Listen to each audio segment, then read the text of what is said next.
Tonight on CTV News at 11:30, a warning to Northerners about their money. They're different denominations, so sometimes they're lower, sometimes they're higher. The Sudbury police say a wave of counterfeit bills is now circulating in the city.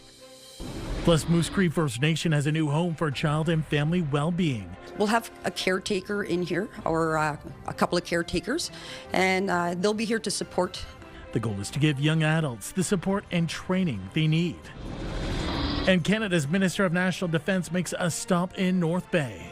We're in full discussions now with the United States on integrated air and missile defense. We'll have more on his meeting with the troops at 22 Wing. CTV News at 11:30 with Ian Campbell and Rick Wyman with weather. Good evening. Thanks for staying up with us. We begin tonight in North Bay, where a drug bust has led to some pretty serious weapons being taken off city streets. Among what you see here in this picture is a revolver-style .177 caliber BB gun, a Jennings .22 caliber semi-automatic handgun, 94 .22 caliber long rifle shots, and bear spray. Investigators say they also seized cash in a 2018 Nissan. North Bay police say they saw the two accused making a suspected drug buy at a business in the 600 block of Lakeshore Drive. A 37-year-old West Nipissing man and a 29-year-old woman from Mississauga are facing charges. Sudbury police are looking for a man they say fled a ride stop, injuring an officer in the process.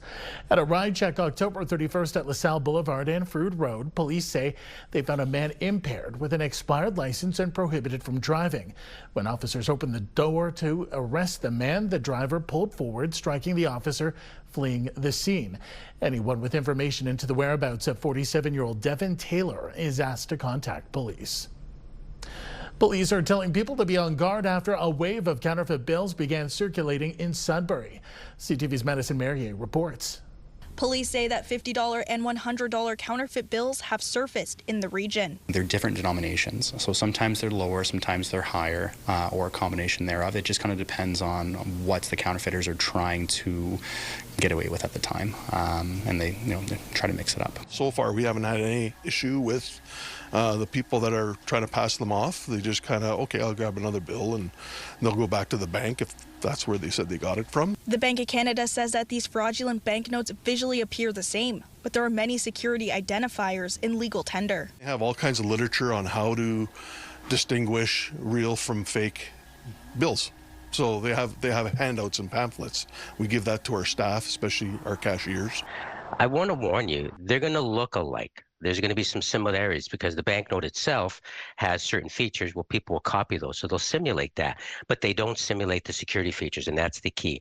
Not only is counterfeit cash illegal, it's also costly. So it is unfortunate that if a business were to, for example, take a $100 bill, they're going to be out $100 because the bill has to be taken out of circulation as being fraudulent. Police advise inspecting a banknote to avoid accepting a counterfeit bill. However, if one is accepted, they ask that you report the incidents to police to ensure they can investigate.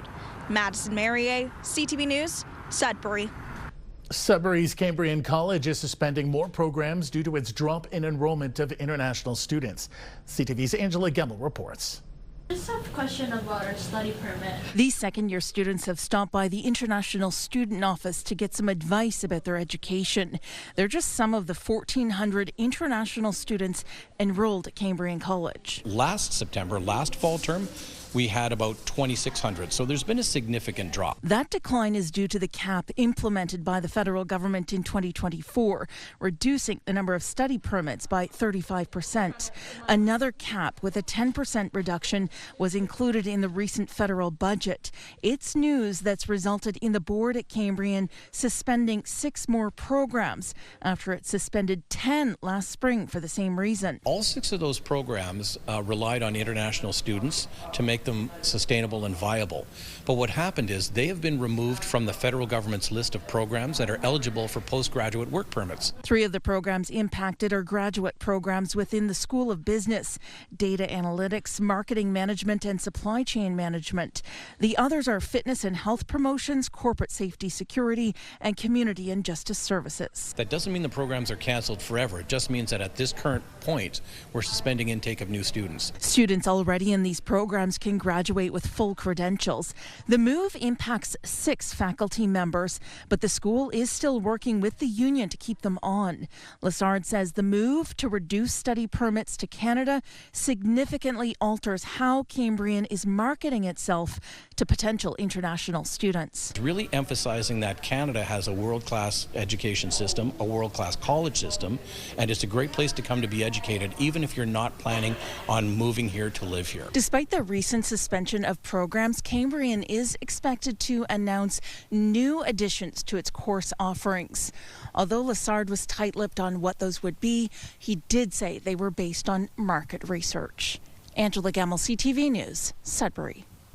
Today marks the end of municipal speed cameras in Ontario, despite calls from several cities across the province to keep them.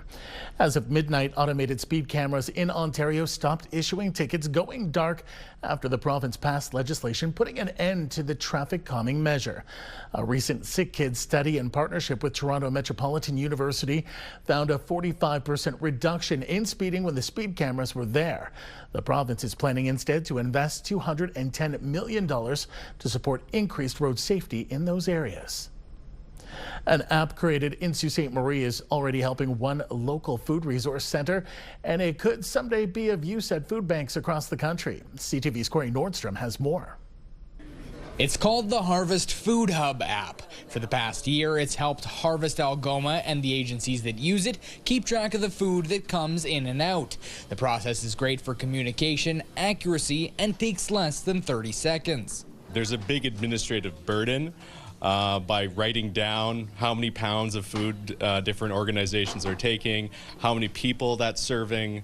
So with more time freed up, they're able to focus on the core operations of Harvest Algoma, which is bringing food in, getting it out to people in need as quickly as we can. Created by the Sault Ste. Marie Innovation Centre and funded by a $100,000 investment from the province, it tracks the weight of the food and which agency it goes to or comes from. So far this year, the app has recorded nearly 500,000 pounds of food rescued by Harvest Algoma and over 400,000 pounds that's gone to local food banks and community agencies.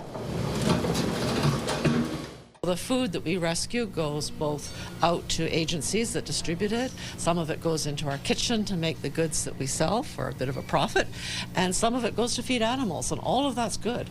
And I think Canadians need to know that we're doing this and need to be proud of us doing this. There's too much hunger to have food going to waste. The Innovation Centre and Harvest Algoma are hosting a webinar on December 9th to show off the Harvest Food Hub app. There's hope the system could be used in food banks and resource centres across the country while bringing money back to Harvest Algoma. Harvest Algoma is running a business, right? We are having entrepreneurial efforts to raise money to pay our hydro bills and to keep our wonderful warehouse and kitchen open. So we're interested in being productive. Corey Nordstrom, CTV News, Sault Ste. Marie.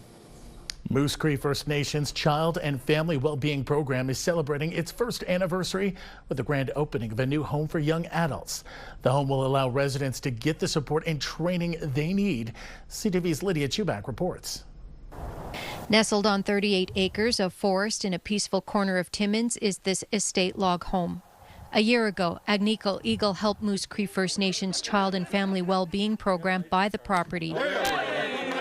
The plan is to fill a gap for young adults who have aged out of the child welfare system who want to pursue careers. The objective is to go back to school, a trade or something along that line, and attain their goal. We'll have a caretaker in here, or a couple of caretakers, and they'll be here to support the youth with whatever needs they have out there. Agnico Eagle says its contribution was a little over $1 million. The company sees it as an investment in the young adults between the ages of 23 and 26 who'll be living here. Keeping the wealth here in Northern Ontario, right, which is very important to us and to the communities here. So if people stay here, if people are from here, the benefits are going to stay here. To get this property speaks volumes on the type of agreement that we have with Agnico. I think it goes a long way, and that's the type of,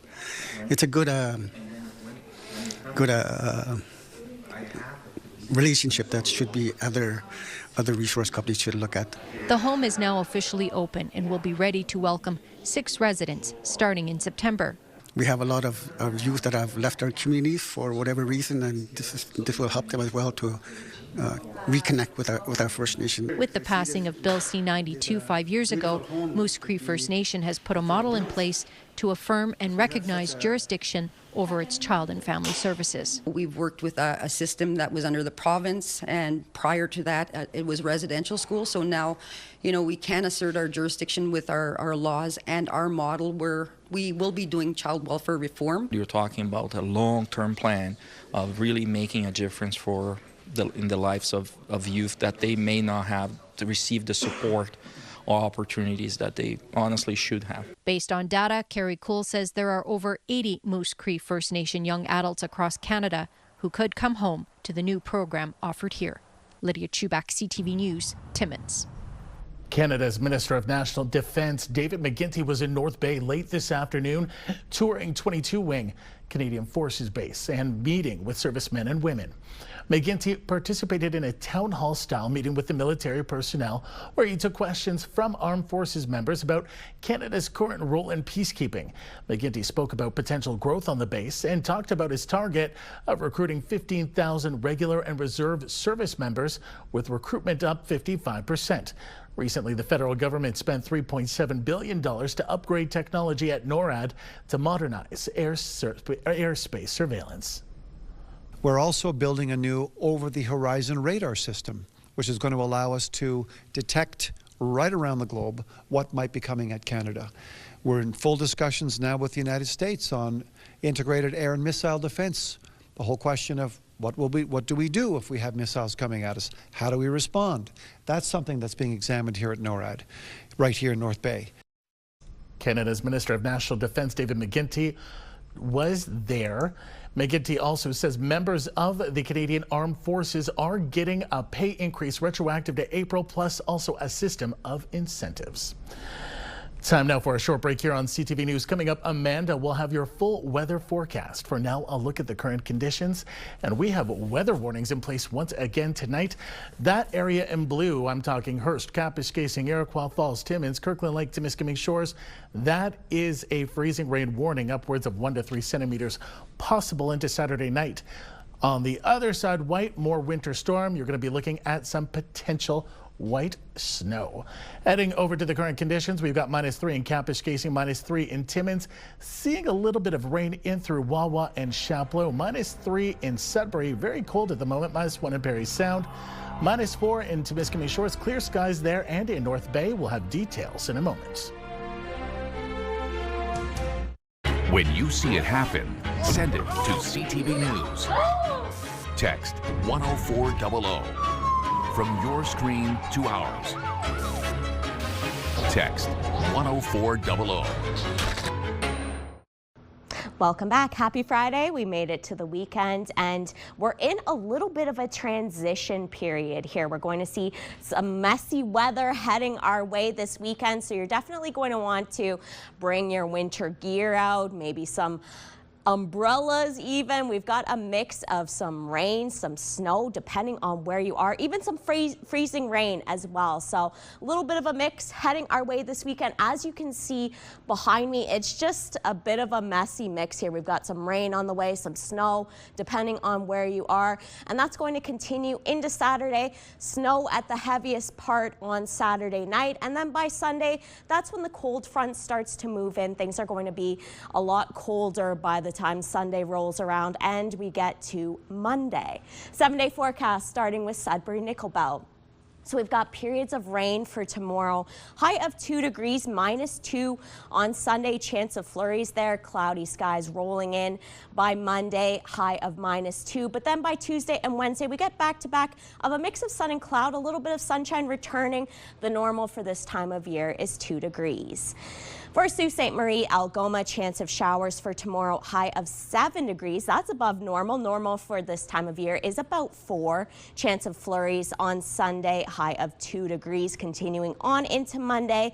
And then temperatures pick up to 3 degrees by Wednesday with some cloudy skies.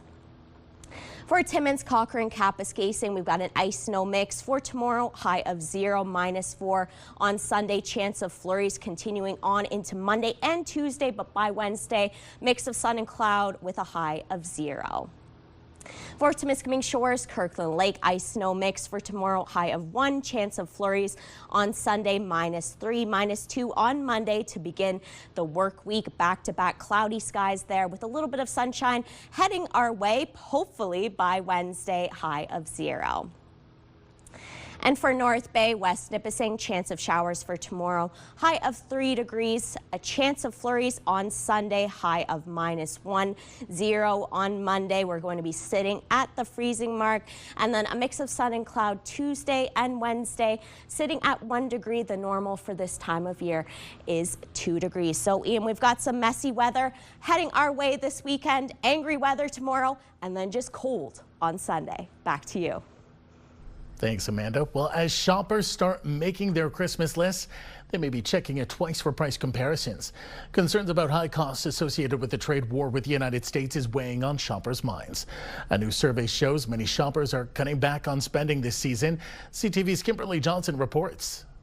Celeste Regenbald says tariffs are changing the way she shops for the holidays. I'm trying to buy Canadian. I'm trying not to buy online just because of shipping costs and all of that, tariffs and all of that too. She says shopping in person is helping her keep an eye on deals and hoping upcoming Black Friday ones help too. I like to go all out and buy all my girlfriends like similar gifts and do like PJ nights and buy them PJs. I don't know if I'm going to do that this year again. I have a tight budget this year. And she's not alone. A new survey from the Bank of Montreal shows many shoppers are cutting back on spending.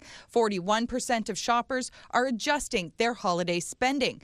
37% of people are looking for gifts minimally impacted by tariffs, including Buy Canadian. 15% of people are budgeting more in anticipation of higher prices. I'm done my Christmas shopping. I Christmas shop all year round because of the expense. Because I do it a little bit at a time and then it's not as hard on my bank account. I feel like I did the opposite. I feel like right now I'm spending a big chunk of money, as before I didn't spend anything. In all, the BMO survey shows holiday shoppers are planning to spend just over $2,300 this season on everything from travel to entertainment and gifts.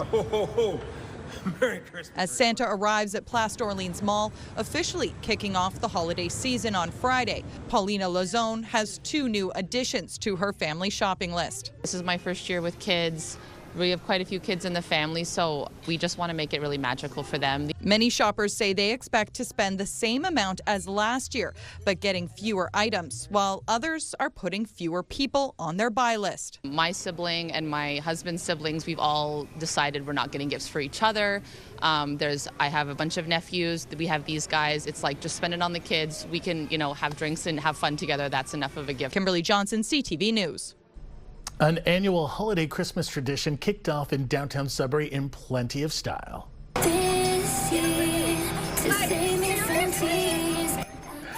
Tonight marked the start of the downtown Sudbury Holiday Market. Durham Street was blocked off for all the fun as the core was transformed into a winter wonderland.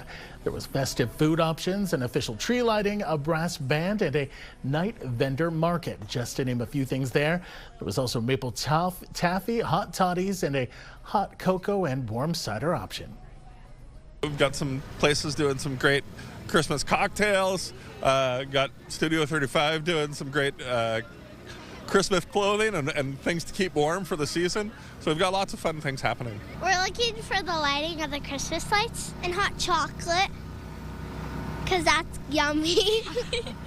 Well, I was on Facebook and scrolling along, and I thought, you know what, I've never been to a tree lighting. So we decided to come out, and great place to buy Christmas presents. Yeah. Likewise, we enjoy it and wish everybody a Merry Christmas. And just in case you missed it, the fun carries on throughout the weekend with events planned both Saturday and Sunday. Check it out. I think they had me at Hot Toddy.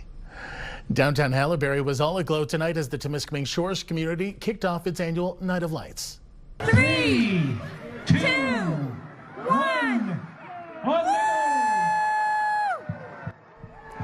The family fun started at 6:30 tonight with the annual tree lighting, which was then followed up by a visit from Santa and Mrs. Claus.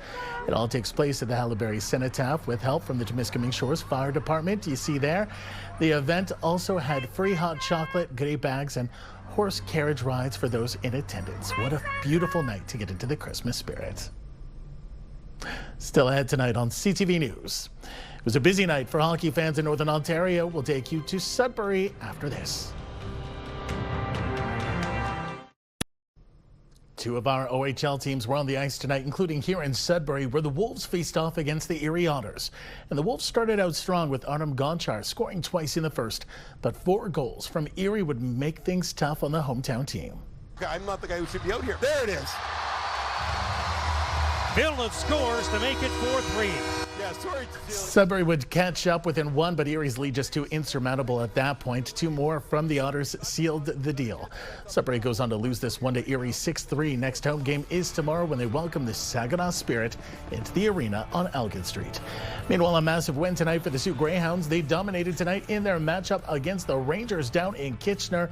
Chase Reed with a pair of goals and an assist. Hounds win 4-0. Over in the NOJHL, 4 games around the region, starting in Kirkland Lake, where the Gold Miners edge out the Sioux Michigan Eagles 4-2. The Sudbury Cubs stomp all over the Powassan Voodoo 9-1 while on the road. A big night, too, for the Timmins Rock. They take out the Sioux Thunderbirds 8-1 down at the MAC.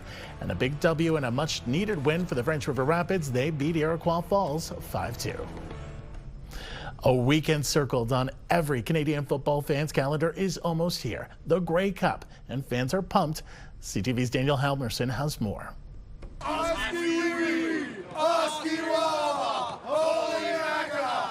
Grey Cup weekend in Winnipeg is here, and die-hard CFL fans are showing up in droves. Go, Riders, go! While the big game between Saskatchewan and Montreal goes Sunday, there's plenty happening beforehand. To be able to now invite everybody here, witness our fan base firsthand, and really experience kind of what the Winnipeg CFL market's all about is really special. I'm really excited. The party starts right at the airport with a group of volunteers putting the friendly in friendly Manitoba, welcoming football fans coming from out of town. We're feeling just great. Yeah, so for me, it's my 52nd, and Sandy, I guess it's about 30 or 35th Grey Cup game, and the weather's going to be -5, -6, sunny. The convention center is the place to be for live concerts, team party rooms, and even a chance to catch up with some CFL stars. See how much fun this actually is, though, to see how much fun that people actually have. You know, I've never seen this side of it. You know, I'm always hyper-focused. Like I said, I've been blessed to be able to play in 5 Grey Cups. Never seen this part of the Grey Cup. And over at the University of Winnipeg is a free festival with plenty of fun lined up for the whole family. Go inside and you've got the TELUS CFL fan experience, which is kind of combine-style drills, so you can really test your skills to see if you'd make it in the CFL. And while some fans have a little more stake in Sunday's championship showdown, they all agree this weekend comes down to a love of the game. The fact that you can go anywhere and somebody might be rooting for a specific team, but they're all CFL fans. Just relax and just experience it, because there's a lot going on and everyone's here to have a good time. Doesn't matter what their team colors are. Love seeing those Hamiltonians. Aski-wee-wee. Finally tonight, a small maple syrup producer in Loring is celebrating a major win again this year at the Royal Winter Agricultural Fair in Toronto. 2 Wet Dogs of Loring, just southwest of North Bay, co-owned by Ann and Hunter Wilson, are back-to-back world champions, picking up 2 awards at the fair. They won the title of World Champion Maple Syrup, while also finishing first in the Canada Grade A Amber Rich Taste category. The Wilsons started while in a neighborhood group in 2011 before branching out into their own business in 2019. We're not a big producer. We do it because we enjoy it. It's not a money maker for us by any means. Yeah, and the way Hunter keeps changing and growing and adapting things. But we're not out to make large quantities, because then it becomes work. And I was speaking with one of the judges at the Royal that winning back-to-back world championships has only ever happened, including us, 3 times in the history of the Royal. So lightning really does strike twice. Meanwhile, other northern producers had strong showings too. Chickadee Creek Maple Farm from Trout Creek won the Canada Grade A Golden Delicate Taste category, and Hogan's Homestead in Sault Ste. Marie picked up first prize in the Stirred Maple Syrup Sugar category and the Premier Exhibitor Trophy. And that's a sweet way to end the newscast. That's our newscast this Friday night. For the latest news anytime, remember you can head to our website, CTVNewsNorthernOntario.ca. You can also download our CTV News app. Have a great weekend. Thanks for watching, and we'll see you Monday. Good night.